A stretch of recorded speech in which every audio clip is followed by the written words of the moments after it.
이스라엘 자손을 주 곧 저희 하나님께로 많이 돌아오게 하겠음이니라. 저가 또 엘리야의 영과 능력으로 주 앞에 앞서 가서 아비의 마음을 자식에게, 거스리는 자를 의인의 슬기에 돌아오게 하고 주를 위하여 세운 백성을 예비하리라. 다시 한번 우리 믿음의 식구들 반갑습니다. 오늘 이렇게 또 먼 길에서 이렇게 시골 이곳까지 찾아주시고 또 우리 주님의 말씀으로 서로가 이렇게 힘을 얻을 수 있도록 우리 주님께서 은혜 베푸심을 인하여 참으로 감사합니다. 이 우리나라뿐만 아니라 온 세상이 너무 지금 시끄럽고 어지러워요. 그럴수록 우리가 어디로 우리의 시선과 우리의 생각이 향하여야 되겠습니까? 바로 능력의 말씀, 하나님의 말씀밖에는 없는 것 같아요. 제가 그래서 이번 주일에 오늘 저녁하고 또 내일 시간을 통하여 우리가 연구하고자 하는 말씀은 엘리야의 영과 능력으로 그러한 제목 하에서 이제 말씀을 모아봤습니다. 방금 우리가 읽은 이 하나님의 말씀은 누구에 관해서 하신 말씀인지 다들 아시죠? 누가 하신 말씀입니까? 지금 이 말씀 누가 하셨어요? 저가 또 엘리야의 영과 능력으로 주 앞에 앞서가서 아비의 마음을 자식에게, 거스리는 자를 의인의 슬기에 돌아오게 하고 주를 위하여 세운 백성을 예비하리라. 지금 누가 이 말씀하셨어요? 천사가 말씀하셨습니다. 천사, 예수님 다음으로 높으신 천사가 누구시죠? 가브리엘 천사가 지금 누구에게 하시는 말씀이에요? 성전에 봉사하러 오신 스가랴에게 지금 하신 말씀이에요. 누구에 관해서? 한 아들을 약속하시면서 그 아들이 이렇게 구약에 계셨던 엘리야, 그 선지자의 영과 능력으로 주님 앞서가서 주님의 초림을 준비하시겠다고 이렇게 약속하신 말씀입니다. 그런데 이 말씀은 사실은 침례 요한에 관련된 말씀에서 끝나는 게 아니고 이 마지막 때를 사는 바로 여러분과 저를 위한 말씀이에요. 여기 뭐라 하시냐면 초기문지 155쪽을 보시면 요한은 예수의 초림을 선포하기 위하여 엘리야의 영과 능력으로 왔다. 나는 요한이 말세의 진노의 날과 예수의 재림을 선포하기 위하여 엘리야의 영과 능력을 갖게 될 자들을 대표하는 것을 보았다고 말씀하셨습니다.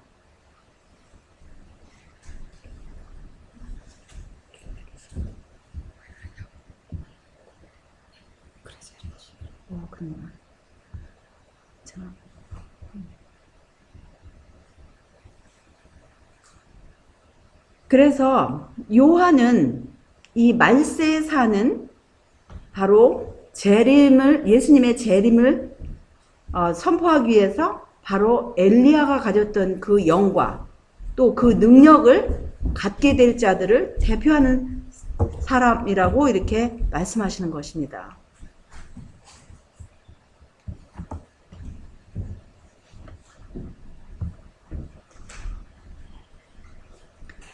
그러면 우리가 이제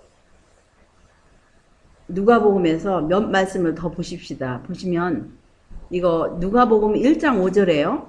유대 왕 헤롯 때에 아비야 반열에 제사장 하나가 있으니 이름은 사가랴요. 그 아내는 아론의 자손이니 이름은 엘리사벳이라.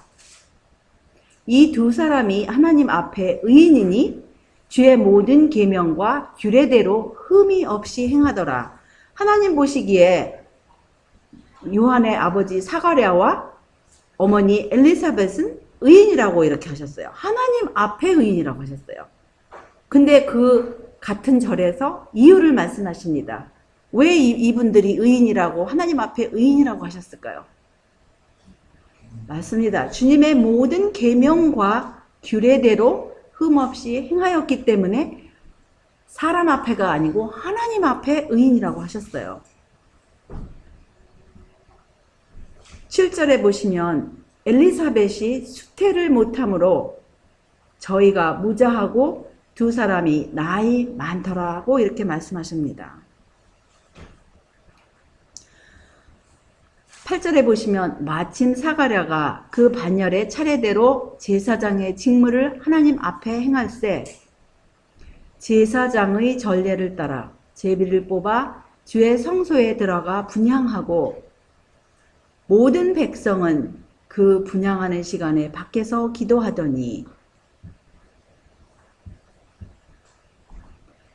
주의 사자가 저에게 나타나 향단 우편에 선지라 사가랴가 보고 놀라며 무서워하니 천사가 일러 가로되 사가랴여 무서워 말라 너의 간구함이 들린지라 내 아내 엘리사벳이 내게 아들을 낳아주리니 그 이름을 요한이라 하라. 소망 97쪽을 보시면 뭐라고 하셨냐면은 바로 그 대목에 대해서 그는 성전의 성소 안에 있는 금제단 앞에 서 있었다. 향연은 이스라엘 백성의 기도와 함께 하나님 앞으로 올라갔다. 갑자기 그는 신의 임재를 의식하게 되었다. 주님의 천사가 향단 우편에 서 있었다. 그 천사가 선 위치는 어떤 위치예요? 우편과 좌편. 우편인데 그 우편은 무엇을 의미하죠? 주님께서 은총을 나타내는 쪽이라 그랬어요. 은총을 위하여 왔음을 나타내 주었다. 그러나 사가랴는 이것을 주목하지 않았다. 그래서 사가랴가 사실은 이 천사가 나타났을 때 천사가 서 있는 위치조차도 사실은 성소 안에서 천사가 서 있는 위치조차도 사실은 굉장히 중요한데 주목하지 않았다 그랬어요. 여기서부터 이제 사가랴의 불신이 있는 그 원인을 우리가 알 수 있잖아요. 불신의 말이 나온 것을. 근데 이제 계속하여서 천사가 말을 합니다. 너도 기뻐하고 즐거워할 것이요. 많은 사람도 그의 남을 기뻐하리니 15절에요. 이는 저가 주 앞에 큰 자가 되며 포도주나 소주를 마시지 아니하며 모태로부터 성령의 충만함을 입어 이스라엘 자손을 주 곧 저희 하나님께로 많이 돌아오게 하겠음이니라. 그리고 이제 바로 17절이 우리가 앞서 본 성경절입니다. 저가 또 엘리야의 영과 능력으로 주 앞에 앞서가서 아비의 마음을 자식에게 거스리는 자를 의인의 슬기에 돌아오게 하고 주를 위하여 세운 백성을 예비하리라고 하셨습니다. 여기 사가랴는 여러 해 동안 구주의 강림을 위하여 기도해 왔었다. 이제 그의 이러한 기도가 막 응답되려고 한다는 것을 발표하기 위하여 하늘에서 한 사자가 보냄을 받았다. 그러나 하나님의 자비는 너무나 엄청나서 사가랴는 믿어지지가 않았다. 그의 마음은 두려움과 자책으로 충만하였다. 메시아의 강림을 오랫동안 기다리던 이스라엘의 신실한 자들 가운데서 그리스도의 선구자가 일어났다. 연로한 제사장 사가랴와 그의 아내 엘리사벳은 하나님 앞에 의인이었다. 그리고 그들의 조용하고 거룩한 생애에서 그 당시의 악하고 흑암한 시대 가운데 한 별과 같이 믿음의 빛이 비쳐나왔다. 이 경건한 부부에게 한 아들이 약속되었는데 이 아들은 주 앞에 먼저 가서 그 길을 예비할 자이었다. 그래서 이들의 생애는 조용하고 거룩한 생애라고 했어요. 우리가 이런 말씀 하나하나에 사실은 이게 엄청난 깊은 의미가 있습니다.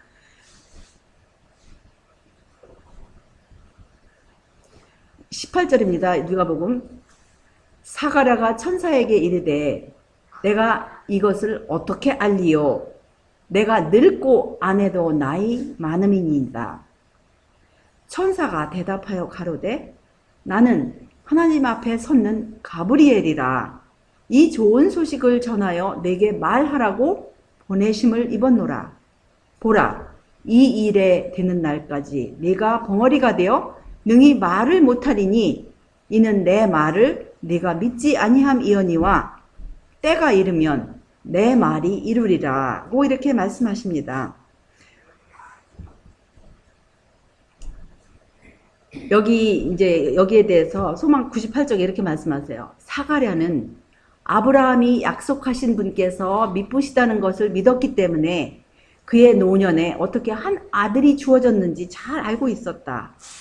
그러나 이 연로한 제사장은 잠시 인간의 연약성에 그의 생각을 돌렸다. 그는 하나님께서는 자신이 약속하신 것을 이루실 수 있는 능력을 갖고 계시다는 것을 잊어버렸다고 그랬어요. 잠시 동안. 그의 이 불신은 천사가 그 귀한 기별을 전하였을 때에 주의 계집종이여니 말씀대로 내게 이루어지이다 라고 대답한 나사렛의 처녀 마리아의 어린아이와 같은 믿음과 얼마나 대조적인가. 지금 사가랴의 불신과 마리아의 단순한 믿음을 지금 대조하시는 것입니다. 그런데 아브라함은 하나님께서 이루시겠다고 주시겠다고 한 그 아들을 믿음으로 받으셨습니다. 그런데 이 사가랴는 잠시 자기의 연약한 육신을 생각하고 하나님의 약속을 잊어버렸다고 그랬어요.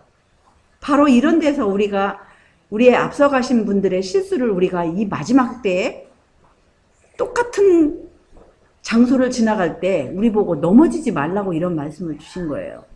이런 말씀을 읽을 때 우리 앞서가신 분들처럼 똑같이 넘어지라고가 아니라 그런 말씀이 있지 않습니까? 타산지석. 우리가 이런 분들의 실수를 통하여서 주님의 약속을 믿지 않는 그런 불신에 빠지지 아니하고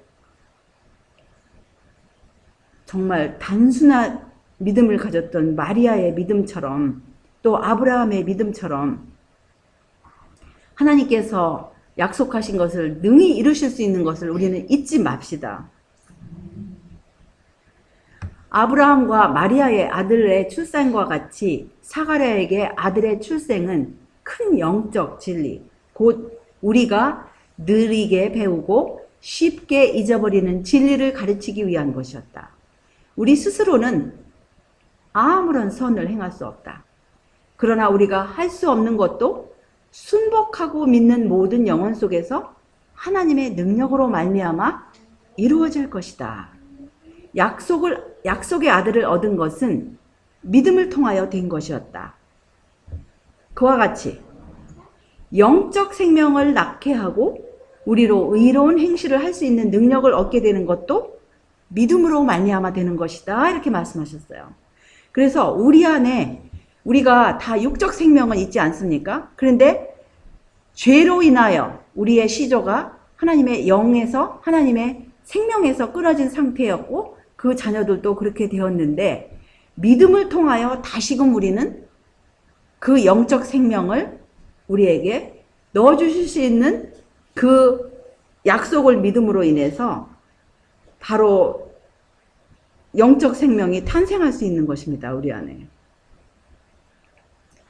사가랴의 물음에 천사는 나는 하나님 앞에 섰는 가브리엘이라 이 좋은 소식을 전하여 내게 말하라고 보내심을 입었노라고 말하였다. 500년 전에 가브리엘 천사는 그리스도의 초림식까지 미치는 예언적 기간을 다니엘에게 알려주었었다.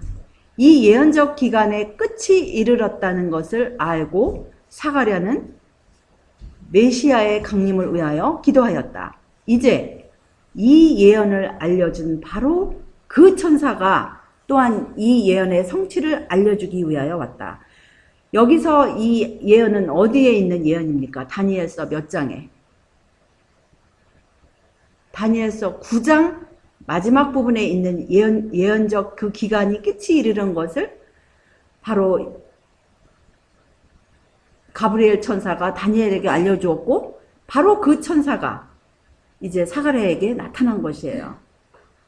그러면 이 가브리엘 천사가 그렇게 수백 년 전에, 또 2000년 전에 나타난, 2500년 전에 나타난 가브리엘 천사가 오늘날 활동하신다고 믿습니까? 마지막 때에 더더욱 활동하실 것입니다. 우리의 믿음의 눈이 열릴 것이면 다니엘에게 그 예언을 알려주신 그 천사가 여러분과 제가 성경 말씀을 펼 때마다 믿음으로 그 사실을 우리 예수님께 간구하면서 저에게 천사를 보내주시사, 아니면 주의 성령을 구할 때 물론 천사들이 날라온다 그랬어요. 하늘에 빛을 가져온다 그랬어요. 성령을 구할 때 성령이, 천사들이 바로 우리에게 빛을 비춰주고 우리의 마음을 깨닫게 하는 그런 말씀이 또한 다른 곳에 있습니다. 그래서 바로 그러한 천사가 이 마지막 때 정말 여러분과 저를 도우시기 위해서 기다리고 계시는 사실을 우리가 알아야 합니다. 여기 뭐라고 또 하시냐면은, 나는 하나님 앞에 섰는 가브리엘이라고 한 천사의 말은 그가 하늘 궁정에서 높은 지위를 가지고 있음을 보여준다. 다니엘에게 기별을 가지고 왔을 때 그는 나를 도와서 그들을 대적하는 자는 너희 군 미가엘 그리스도뿐이니라고 말하였다.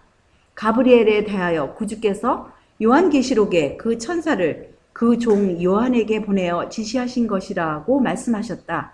그리고 이 천사는 요한에게 나는 너와 너의 형제 선지자들과 또 이 책의 말을 지키는 자들과 함께 된 종이라고 말하였다. 그래서 그 가브리엘 천사는 다니엘에게도 나타나시고 사가랴에게도 나타나시고 또 사랑의 제자 요한에게도 나타나셨습니다. 근데 이 천사의 지위가 하나님의 아들 다음가는 영예로운 지위의 천사라고 했어요. 루스벨이 타락하기 전에 가졌던 바로 그 지위입니다. 그리고 타락한 이후에 가브리엘이 그 자리를, 루스벨의 자리에 올라간 것임을 이 말씀에서 우리가 확인할 수 있죠. 하나님의 계획을 죄된 인류에게 드러내기 위해서 택하심을 받았다고 하는 것은 놀라운 일이다. 그래서 그렇게 하늘 궁정에서 하나님 아버지, 그 다음에 예수님, 그 다음 지위를 가지신 이렇게 높으신 분이 죄 지은 인류에게 나타나신 것은 정말 놀라운 일이 아닙니까?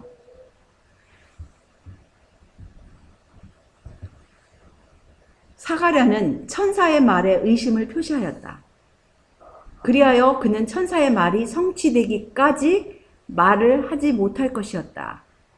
천사는 보라, 이 일의 되는 날까지 내가 벙어리가 되어 능히 말을 못하리니 이는 내 말을 내가 믿지 아니함이오니와 때가 이르면 내 말이 이루리라고 말하였다.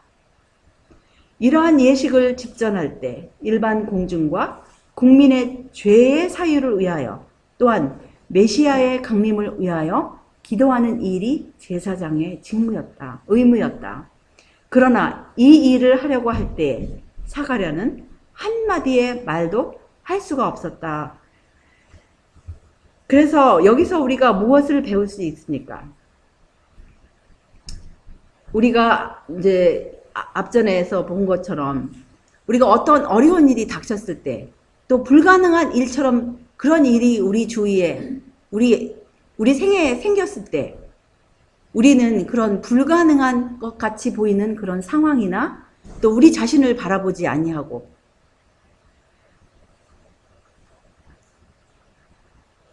내게 능력 주시는 자 안에서 모든 것을 하실 수 있는 또 주님의 약속대로 이루어지신 주님의 약속을 붙잡아야 합니다. 그래서 근데 우리가 가만히 이렇게 보면은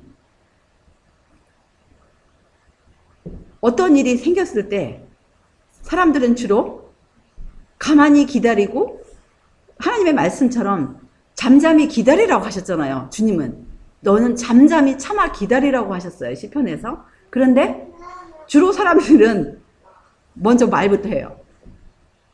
근데 여기서 제가 이제 이 대목을 다시 읽으면서 제 자신에게 다시 한번 이제 하나님께 회개해 드리면서 또 제 자신에게도 다시 새로운 결심을 하였습니다. 어떤 상황이 닥쳤을 때 말부터 꺼내면 안 돼요. 우리는 어떻게 해야 됩니까? 어떤 무서운 일이 닥쳤다거나 불가능한 일이 생겼다거나 어떤 사고가 났다거나 했을 때 말부터 하면 벌써 집니다. 우리는. 말부터 하면 안 돼요. 차라리 말을 하고 싶으면 찬양부터 하십시오. 우리 입에서 나오는 말은 어떤 일이 생겼을 때, 어려운 일이 닥쳤을 때 차라리 찬양부터 하면 문제가 이제 점점 쉬워져요. 그런데 그걸 잊어버리고 그 문제에 대해서 계속 이야기하면 우리는 벌써 실패했어요. 그래서 여기 사가랴도 역시 마찬가지예요. 어떤 이런 천사의, 더군다나 이런 높은 천사가 우편에 서서 그런 귀한 약속을 하는데 차라리 가만히 잠잠히 기다렸더라면 벙어리가 될 필요가 없었어요. 그런데 사가랴가 그렇게 의심의 말을 한 것은 참으로 우리 모두의 그런 우리 과거를 되돌아볼 때 똑같은 일을 우리도 하였습니다. 그래서 여기 하나님 말씀 가운데 전도서에 보시면 5장 2절로 3절을 보시면 너는 하나님 앞에서 함부로 입을 열지 말며 이건 3절이 아니고 2절입니다. 급한 마음으로 말을 내지 말라. 하나님은 하늘에 계시고 너는 땅에 있음이니라. 그런즉 마땅히 말을 적게 할 것이라. 그래서 저희 이제 요즘에 항상 이제 저도 제 자신과 또 저희 가족에게 항상 상기시키는 것은 말부터 하지 말자. 우리는 그냥 차라리 무슨 일이 있으면 그냥 차라리 잠잠히 그냥 기도부터 하든지 아니면 찬양부터 하든지 그래야지 어떤 그 문제에 대해서 계속 말을 하면 문제 해결책은 없습니다. 그래서 우리가 여기서 사는 것은 하나님 앞에 사는 거예요. 사람 앞에 사는 것이 아닙니다. 우리 육체는 땅에 있지만 우리는 하나님 앞에서 사는 것을 늘 기억해야 돼요. 그래서 하나님 앞에서 여기서 이제 여기 전도서는 지혜자의 말씀이 아닙니까? 함부로 입을 열지 말고 급한 마음으로 말을 내지 말라 그랬어요. 어떤 사람이 이렇게 자랑하는 걸 전 몇 사람에게서 들은 것 같아요. 나는 하고 싶은 말 있으면 다 해. 그거 좋습니까? 나쁩니까? 어떤 면으로 하고 싶은 말 있으면 다 하는 거는 사실은 좋은 것은 아니에요. 왜냐하면 이게 우리가 하고 싶은 말이 있다 그래가지고 그냥 다 내뱉어버리면 하나님 앞에서 정말 이 말이 하나님의 영에 의해서 주어진 그런 말씀이 아닐 수도 있단 말이에요. 그래서 우리가 정말 입을 열 때 특별히 어떤 이런 문제들이 있고 이런 일이 있을 때 참으로 우리는 기도를 많이 합시다. 내 사랑하는 형제들아 너희가 알거니와 사람마다 듣기는 속히 하고 말하기는 더디하며 성내기도 더디하라. 그래서 사가랴가 그 듣는 그 천사의 말에 집중을 했더라면 말이 필요 없어요. 그냥 감사드리고 찬송만 했으면 거기서 끝났어요. 그죠? 근데 사가랴가 그 천사의 말의 내용에 집중하지 아니하고 자기 인간의 연약성을 뒤돌아봤기 때문에 사가랴가 그렇게 의인인데도 하나님 앞에 의인인데도 불신한 순간이 있었단 말입니다. 그래서 또 여기 무슨 말씀이냐면 야고보서 3장 1절로 2절을 보시면 내 형제들아 너희는 선생된 우리가 더 큰 심판받을 줄을 알고 많이 선생이 되지 말라. 우리가 다 실수가 많으니 만일 말에 실수가 없는 자면 곧 온전한 사람이라. 능히 온 몸도 굴레 씌우리라. 또 골로새서 4장 6절에 보시면 너의 말을 항상 은혜 가운데서 소금으로 고르게 함같이 하라. 그리하면 각 사람에게 마땅히 대답할 것을 알리라고 이렇게 골로새 4장 6절에 말씀하십니다. 여기 시대 소망 99쪽에 이런 말씀이 있어요. 이제 거기서 이제 천사랑 헤어지고 나서 성소에서 나온 다음에 그는 백성들을 축복하기 위하여 나와서 형용으로 뜻을 표시하며 그냥 벙어리대로 있었다. 그들은 오랫동안 기다렸었고 혹시 그가 하나님의 심판으로 죽임을 당하지는 않았는지 두려워했었다. 그러나 그가 성소에서 나왔을 때 그의 얼굴은 하나님의 영광으로 빛났으며 백성들은 그가 그 성소 안에서 이상을 본 줄 알았다. 사가랴는 그가 보고 들은 바를 그들에게 알려주고 그 직무의 날이 다 되매 집으로 돌아가니라 하셨습니다. 그래서 천사의 약속대로, 천사의 말씀대로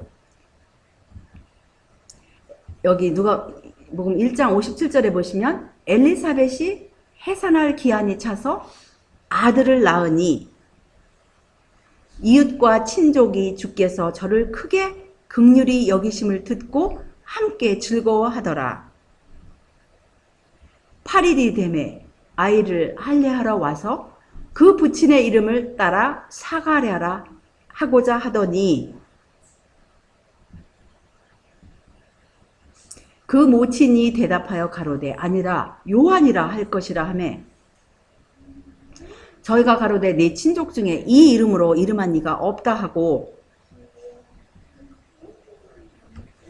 그 부친께 형용하여 무엇으로 이름하려 하는가 물으니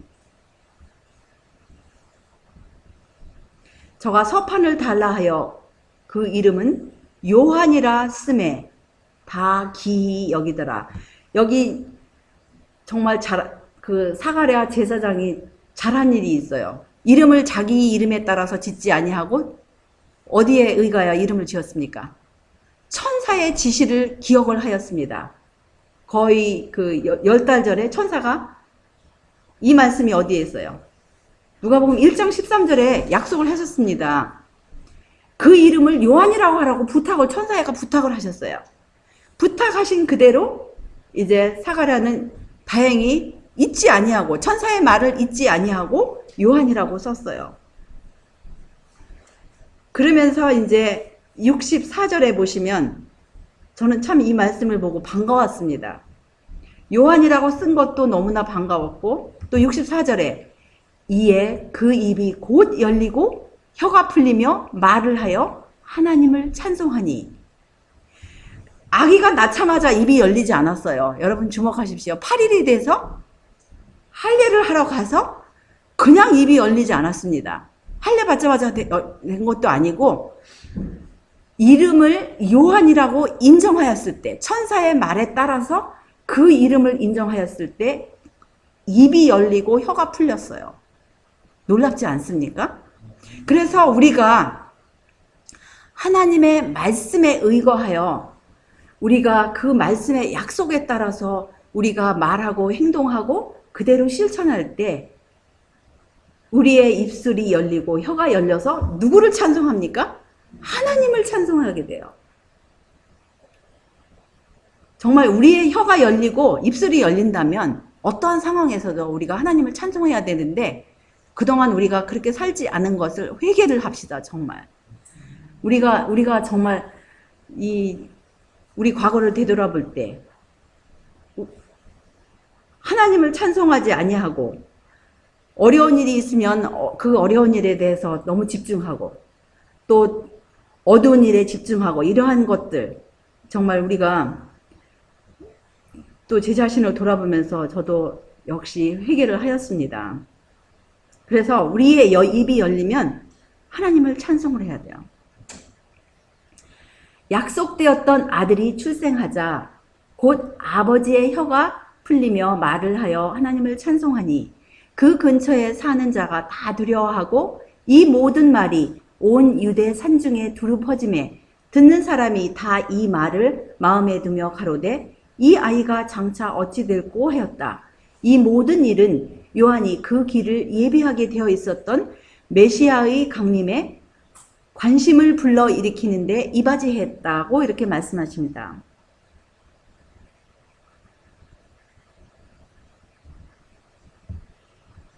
그리고 이제 그 붙인 사가랴가 성령의 충만함을 입어 예언하여 가로되, 하나님께서 이제 성령을 더 부어주세요. 사가랴가 그 천사의 말에 의거하여 믿음으로 요한이라는 이름을 지었을 때, 또 하나님께서 성령의 충만함을 또 부어주셔서 이제 예언으로 메시아의 사명과 또 자기 아들의 사명을 이 예언 가운데 주십니다. 찬송하리로다. 주 이스라엘의 하나님이여 그 백성을 돌아보사 속량하시며 우리를 위하여 구원의 뿔을 그 종 다윗의 집에 일으키셨으니 이것은 주께서 예로부터 거룩한 선지자의 입으로 말씀하신 바와 같이 우리 원수에게서와 우리를 미워하는 모든 자의 손에서 구원하시는 구원이라.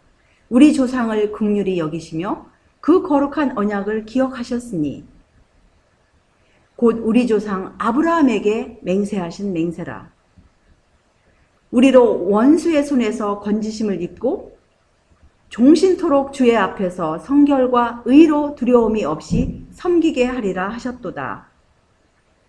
그러면서 그 아들의 사명에 대해서 이 아이여 내가 지극히 높으신 이의 선지자라 일컬음을 받고 주 앞에 앞서가서 그 길을 예비하여 주의 백성에게 그 죄사함으로 말미암는 구원을 알게 하리니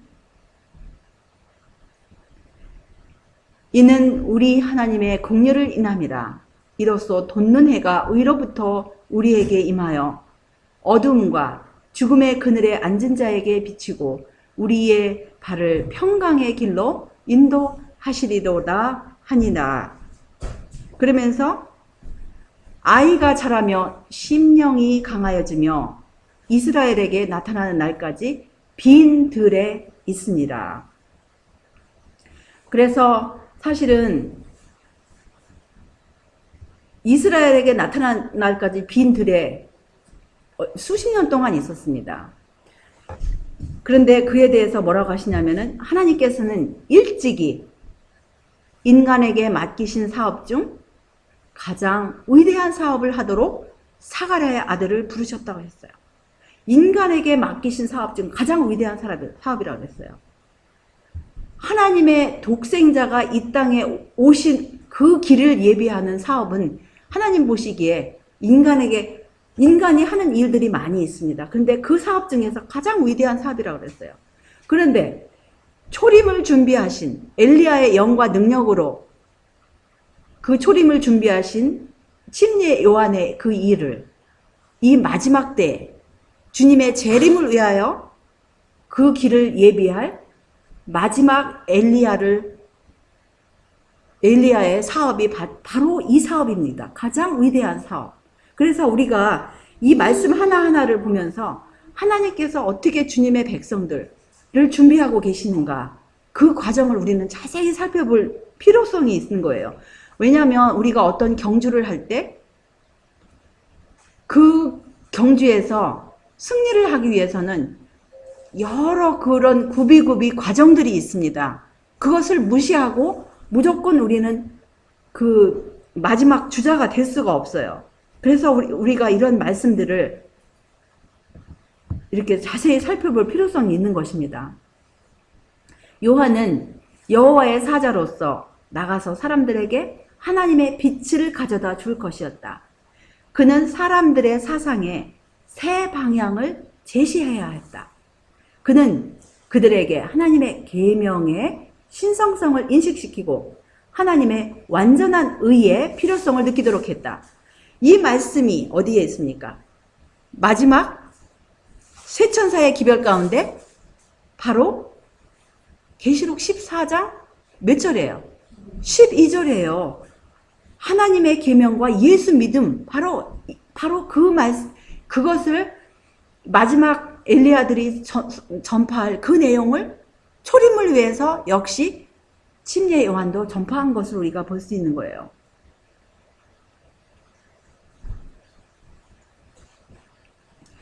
그러한 기별자는 거룩해야 했다. 그는 하나님의 성령이 거하실 성전이 되어야 했다. 그는 이 사명을 수행하기 위하여 무엇을 가져야 합니까, 여기? 그 사명을 수행하기 위하여 건전한 체력, 정신력, 영적 능력을 가져야 했다고 했습니다.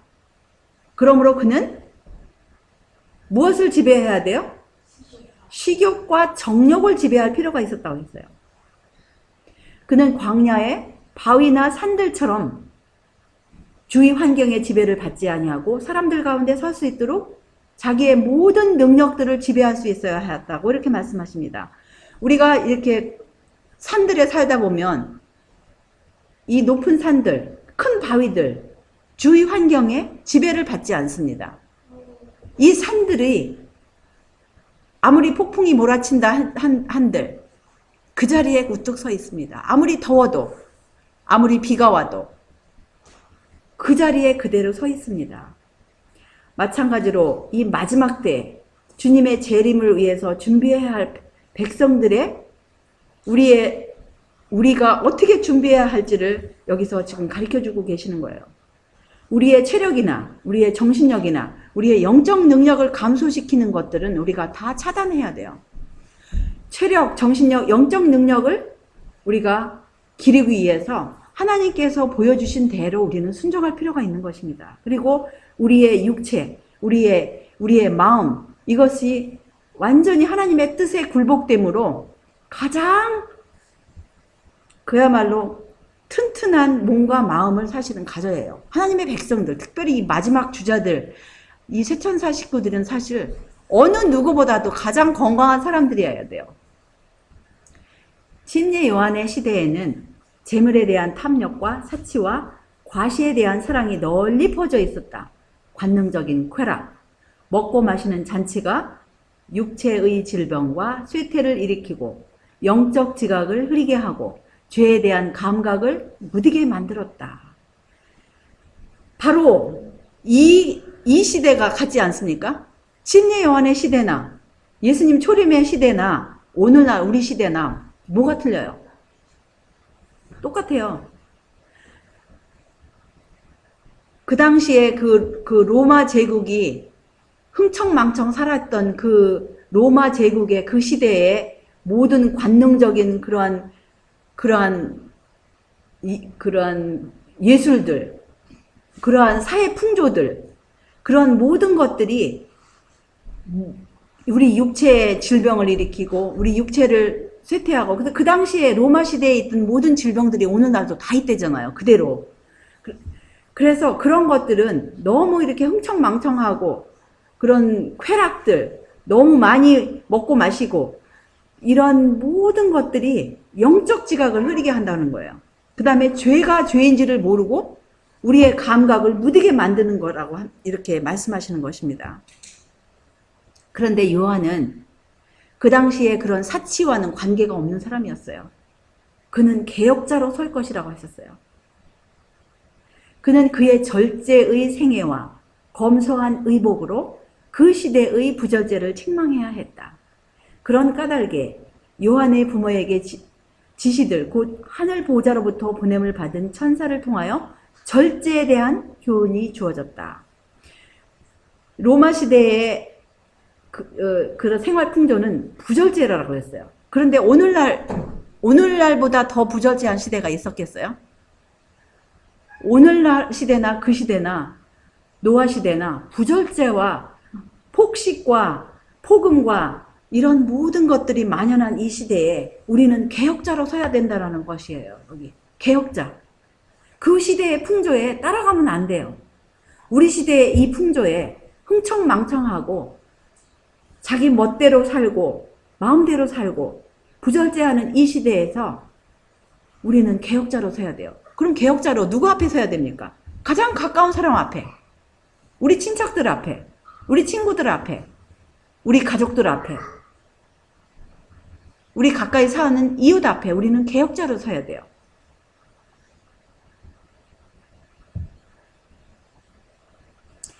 요한은 한 선지자로서 아비의 마음을 자식에게, 거스리는 자를 의인의 슬기에 돌아오게 하고 주를 위하여 세운 백성을 예비하게 할 것이었다. 그는 그리스도의 초림을 위하여 길을 준비함으로 주의 재림을 위하여 백성을 준비시킬 자들의 한 표상이었다. 세상은 방종에 빠져있다. 오리와 우화가 많으며 영혼을 멸망시키기 위한 사탄의 올무는 증가되었다. 그 시대에도 오류가 많았고 또 우화들 이런 것들이 많았습니다. 똑같아요. 오늘날 우리 이 시대에도 오류가 만무하고 우화가 만무합니다. 우화는 특별히 신들의 이야기예요. 그러니까 기독교에도 이 신들의 이야기 중에서 하나님에 관한 오해가 엄청나게 온 기독교에 퍼져 있는 시대에 우리가 살고 있습니다. 그래서 하나님을 두려워하는 가운데 거룩함을 온전히 이루기를 원하는 모든 사람들은 무엇을 배워야 합니까? 여기서 절제와 자제의 공과를 배워야 한다고 하셨어요. 식욕과 정욕은 고상한 정신력에 복종되어야 한다. 이 자아 훈련은 우리로 하여금 하나님의 말씀의 거룩한 진리를 깨닫고 실행할 수 있도록 해줄 정신력과 영적 통찰력을 얻는데 필수적이다. 이런 단어는 참 중요한 단어입니다. 필수적이라고 그랬어요.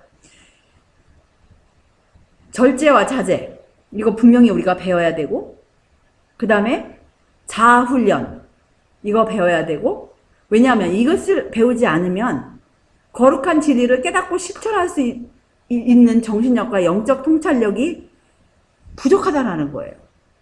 이러한 이유로 절제가 그리스도의 재림을 위하여 준비하는 일에 일익을 담당하는 것이다. 한 일을 담당하는 거라고 이렇게 말씀하셨어요. 절제는 우리 주님의 재림을 위하여 특별히 이 마지막 엘리야로 부르심을 입은 주님의 이 개혁자들을 위해서 필수적으로 해서 이 절제는. 근데 여기 뭐라고 또 말씀하시냐면요. 정상적인 경우에서라면 사카랴의 아들은 제사장직을 위하여 교육을 받게 되었을 것이었다. 근데 그 다음 문장이 참 의미심장합니다. 그러나 랍비의 학교에서 훈련을 받았더라면 그는 그의 사업을 행하기에 어떤 사람이 되었을 것이라 말씀하세요? 부적당한 사람이 되었을 것이라고 했어요. 그 당시에 이스라엘에서 최고의 학교예요. 랍비의 학교. 특별히 제사장직을 위해서는 필수적입니다. 그런데 거기 학교에서 훈련을 받았더라면 이 하나님께서 맡겨주신 가장 위대한 사업을 하기에 부적당한 사람이 되었을 것이라고 이렇게 말씀하시는 거예요. 하나님께서는 그를 성경을 해석하는 방법을 습득하도록 신학을 가르치는 교사들에게 보내지 않으셨다. 하나님께서는 요한이 천연계와 그 천연계의 하나님을 배우도록 하기 위하여 그를 어디로 부르셨어요? 광야로 부르셨다고 하셨어요. 이것은 우리와 우리 자녀들을 위한 말씀입니다.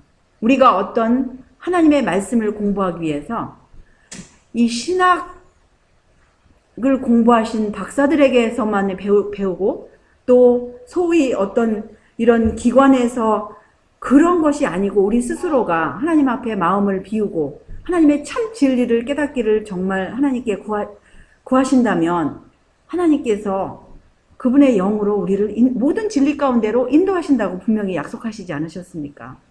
그래서 우리와 우리 자녀들이 이 광야, 천연계 가운데 있어야 할 필요성을 여기서 또한 이렇게 말씀하시고 계세요. 그가 자기 집으로 정한 것은 인가에서 멀리 떨어진 외진 지역으로 황량한 언덕들과 거친 계곡들과 암굴들로 둘러싸인 곳이었다.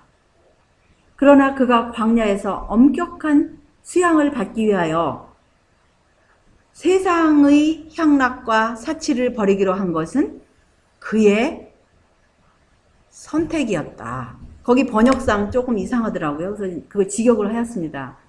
거기 그냥 처음에는 뭐라고 했냐면 엄격한 수양을 받기 위해 세상의 향락과 사치를 버리기로 선택하였다 했는데, 그렇게 그건 그냥 이 선택은 자기의 선택이에요. 그래서 우리가 사실은 자녀들이 자기 스스로가 이렇게 하나님을 선택할 수 있도록 우리가 이 자녀들을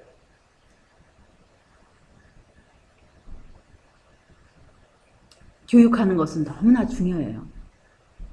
특별히 종교적인 거에서 강요로 되는 것이 없지 않습니까? 그래서 사실 이 침례 요한이 이렇게 세상의 향락과 사치를 버리기로 자기 스스로 선택한 것처럼 우리 자녀들도 자기 스스로 세상의 향락과 사치를 버리기로 이렇게 선택하도록 우리가 용기를 줘야 합니다. 이곳의 주의 환경은 단순함과 극기의 습관을 기르기에 유리하였다. 여기서 극기라고 하였는데, 사실은 극기라는 단어도 뭐 문제는 없겠지만 더 정확한 직역을 할 것 같으면 자기 부정 아니면 자아 부정의 습관을 기르기에 유리하였다고 이렇게 말씀하셔요. 천연계는 사실은 이 도시는 모든 것이 우리가 그냥 다른 사람이 준비한 것을 우리가 사고 팔고 하기 때문에 우리가 어떤 고난 없이도 수중에 들어오기가 쉽습니다. 뭐 오늘날 같이 경제가 어려운 상황에서는 사실 그렇지도 않죠. 왜냐하면 이제 온 세상이 경제가 너무나 이제 힘들고 그렇기 때문에 사실은 하나님을 모르는 사람들도 이제는 시골로 많이 간다고 그래요. 그런데 이 도시 생활보다 이런 단순한 시골 생활은 우리 생각이 단순해지고 또 우리가 우리 스스로를 부정하지 않고는 여기서 참 살아가기가 힘들어요. 그는 이곳에서 소란한 세상에 방해받지 아니하고 무엇을 배울 수 있었다고 그랬어요? 천연계, 그 다음에 계시, 섭리의 공과들을 배울 수 있었다고 이렇게 말씀하십니다. 하나님을 경외하는 그의 부모는 사가랴에게 나타났던 천사의 말을 요한에게 자주 들려주었다. 그의 부모는 어린 시절부터 요한에게 그의 사명을 계속 제시해 주었으며 요한은 그 거룩한 책임을 받아들였다. 광야의 고독은 그에게 있어 의심과 불신과 부정이 거의 만연된 사회를 피하는 즐거운 특권이 되었다고 했어요. 그래서 사실은 하나님께서 가라고 하신 곳은 겉으로 보기에는 광야같이 보이지만 사실은 그 하나님의 그 참된 그 뜻을 받아들이고 하나님의 목적을 받아들인 자에게는 이것이 즐거운 특권임을 경험하게 되실 거예요. 그는 시험에 대항하는 데 있어서 자신의 힘을 의지하지 않았으며 죄의 흉악성에 대한 감각을 잃지 않기 위하여 죄와의 계속적인 접촉을 피하였다. 그래서 죄와의 계속적인 접촉을 피하였다는 건 뭐냐면 사실은 이 시험에서 이 사실은 이 하나님을 모르는 그 일반 사람들이나 아니면 하나님을 아노라 하면서도 정말 이렇게 하나님께 가까이 나아가지 않는 그런 대화나 그런 사회적인 교제를 계속 만약에 접촉할 때 그런 우리가 이 죄가 얼마나 흉악한 거에 대한 그런 감각을 잃어버릴까봐 그런 것을 계속 접촉하지 않았다고 이렇게 말씀하시는 거예요. 그래서 여기서도 보면 우리가 어떤 뉴스 매체라든지 아니면 우리 어떤 우리의 사교라든지 이런 모든 것에 있어서도 이런 말씀에 의거하여서 우리가 계속적인 접촉을 정말 피해야 할 필요성이 있는 거예요. 그리고 이 사도 침례 요한은 출생 시부터 하나님께 바쳐진 나시인으로서 그는 일생을 성별하기로 스스로 서원하였다. 그는 옛날 선지자의 오신 약대 털옷을 입고 가죽 허리띠를 띠었다. 그는 광야에서 구할 수 있는 메뚜기와 석청을 먹고 산에서 나오는 맑은 물을 마시고 살았다. 제가 이제 지금 오늘 슬라이드에는 안 넣었는데요. 메뚜기와 석청하면은 메뚜기 하면 펄떡펄떡 뛰어다니는 메뚜기를 그냥 먹은 것 같은 느낌이 들지요. 근데 사실은 제가 내일 사진을 보여드릴게요. 그 한국 번역으로는 그냥 메뚜기라고 하고 사실은 한국에도 똑같은 단어를 가지고 배라는 단어는 몇 가지 뜻이 있어요. 배. 배가 있고 과일 배가 있고 타는 배가 있고 한 2배, 3배, 4배 배가 있고 또 배시도 있고 뭐 예, 그런 여러 가지 뜻이 있듯이 역시 마찬가지로 똑같은 단어를 가지고 여러 뜻이 있는데 우리 한국 개혁 번역은 메뚜기를 했어요. 근데 사실 메뚜기가 아니에요. 메뚜기가 아니고 어떤 이런 나무에서 나오는 어떤 나무에 달리는 콩 종류인데 제가 사진을 보여드릴게요. 그래서 그런 것에서 그런 콩 종류 그래서 또 여기 또 다른 예언의 신에 보면은 순수한 채식이라고 그랬어요. 메뚜기는 사실은 채식은 아니잖아요. 그래서 나중에 보여드릴게요. 그러나 요한의 생애는 하는 일 없이 금욕적인 우울 가운데서 이기적인 운동을 하는 그런 생애가 아니었다. 그는 이따금씩 밖에 나가서 사람들 가운데 섞였으며 그는 언제나 세상에서 일어나고 있는 사건들을 흥미있게 관찰하였다. 그는 이 한적한 은거지에서 사건들이 전개되는 것을 주목하였다. 그는 성령으로 말미암아 밝아진 통찰력을 가지고 사람들의 특성을 연구함으로 하늘의 기별을 가지고 그들의 마음을 감동시키는 방법을 알고자 하였다. 그래서 이 사람들을 관찰을 했다고 그랬어요. 어떻게 하면 저 사람들을 감동시킬까? 그것을 이렇게 연구를 했다고 그랬어요. 그의 사명의 짐이 그에게 놓여 있었다. 그는 외로이 묵상하고 기도하는 가운데서 자기 앞에 놓여 있는 평생 사업을 위하여 그의 심령을 동이는 데 힘썼다.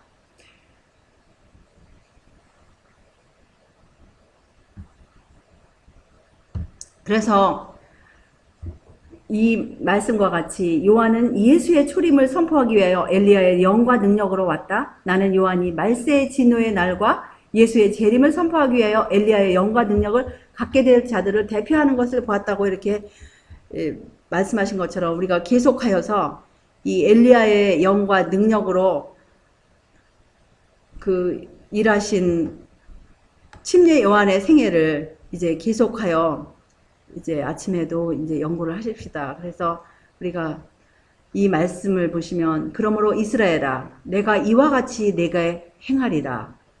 내가 이것을 내게 행하리니 이스라엘아 내 하나님 만나기를 예비하라.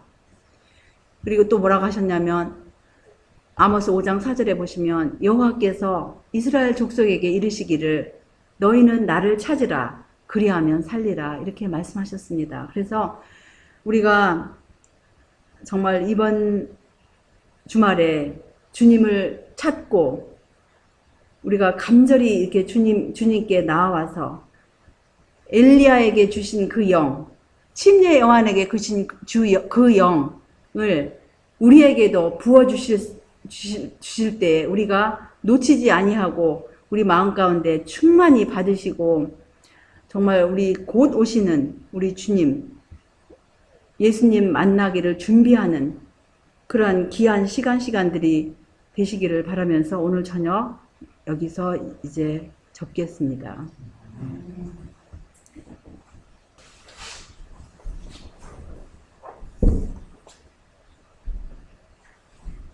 하늘에 계신 우리들의 아버지, 우리 주님의 은혜에 다시 한번 감사와 찬양을 올려옵나이다. 이 소란한 세상 가운데서 주님께서 아직도 사방 바람을 붙들어 주시고 우리가 우리 구세주 아버지의 독생자의 보혈 공로만을 의지하여 아버지 앞에 이렇게 무릎을 꿇고 주의 말씀에 의거하여 구할 수 있도록 인도하셨사오니 참으로 감사합니다. 주님께서 사갈의 아들 인간에게는 정말로 불가능한 그 일을 주님께서 이루어 주시옵시고 그 노년에 그 아들을 낳게 하신 주님의 기적을 맛보게 하시고 또 인간에게 맡기신 가장 위대한 사명을 그 아들에게 이렇게 맡기신 것을 우리가 보았습니다. 그런데 그 사명이 주님의 초림뿐만 아니라 이 마지막 때에 살고 있는 주님의 재림을 위하여 한 백성을 예비한 마지막 엘리야로 주님께서 우리들을 훈련시켜 주시옵시고 우리가 정말 침례 요한처럼 그가 자기를 부인하고 급기하고 절제하고 그 사명에 온전히 충성하였던 것처럼 이 마지막 때에 우리들도 주님의 은혜를 힘입어 그렇게 할 수 있도록 인도하여 주시옵소서. 저 하나님 앞에 의인이었던 사가랴가 잠시 동안 인간의 연약함을 돌아보고 천사의 말에 집중하지 않는 것을 보았습니다. 저 우리들도 얼마나 자주 우리 인간의 연약성을 바라보고 주님의 약속, 그 능력의 약속을 의지하지 않았던 우리의 과거의 모든 삶들을 다시 한번 고백하오니 용서하여 주시옵시고 이제 앞으로 남은 생에 주님의 능력의 말씀만을 의지하여서 그 말씀에 의거하여서 살아갈 수 있도록 인도하여 주시옵시고 또 우리가 입을 열 때마다 우리 하나님을 찬양하게 하여 주시옵시고 우리 입에서 불신의 말이 나가지 않도록 인도하여 주시옵소서. 저 특별히 이 나라를 위해서 또한 구합니다. 이 나라의 모든 혼란스러운 것들 주님께서 불쌍히 여겨주시옵시고 특히 이 나라의 모든 일들이 주의 선하신 뜻대로 인도함을 받을 수 있도록 인도하여 주시옵소서. 또한 우리가 이제 주님을 기념하여 성찬식을 우리가 그 성찬 예식을 위해서 우리 마음들이 잘 준비될 수 있도록 인도하여 주시옵시고 우리가 힘을 얻을 수 있도록 인도하여 주시옵기를 예수님의 귀하신 성을 의지하여 간절히 기도드리옵나이다.